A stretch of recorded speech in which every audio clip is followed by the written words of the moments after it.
Добрый день, представьтесь. Ираклий. Расскажите немного о себе.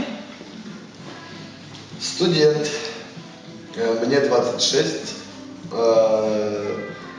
Занимаюсь бодифитнесом, преподаю точнее. Предпочитаю... Я не знаю, что я предпочитаю. Да ладно, не стесняйтесь. Что вы предпочитаете? Я предпочитаю... Вот все.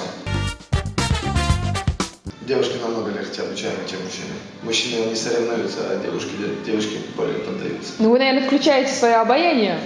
Нет, обаяние зачем? Обаяние нужно включать, когда выбираешь уже...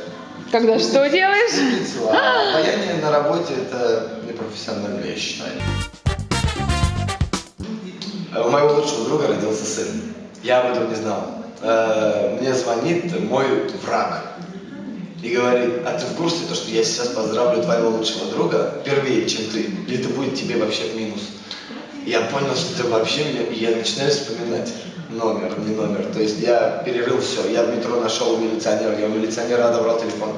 Попросил, умолял его дать мне телефон. То есть я позвонил, я приехал. Я не нарвался на своего лучшего друга, я нарвался на младшего брата. После активного отдыха мы сняли видеоклип. Я могу даже предоставить. Летние покатушки на санках, это надо видеть, привязанные к машине. Это, одна из таких историй. А так, в принципе, весь веселье, в принципе, я никогда так не нахожу. Хорошо. Покажи поющего крокодила. Ничего себе. Я веселый крокодильчик. Хорошо, Газиз, ты считаешь себя уверенным? Да, в принципе, после некоторых вещей, которые в жизни я сделал, я практически на 90%. Что может сбить твою уверенность? Красота. Верю. Рвать что? Делай то, что ты говоришь.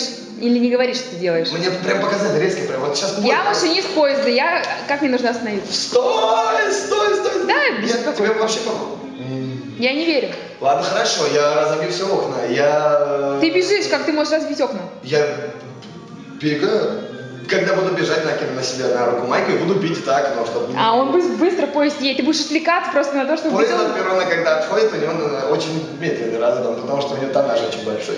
Хорошо, понятно. Какое впечатление мы произвели на тебя, и что ты можешь пожелать нашим начинающим актерам? Ребят, я вам всем желаю больших творческих успехов, честно.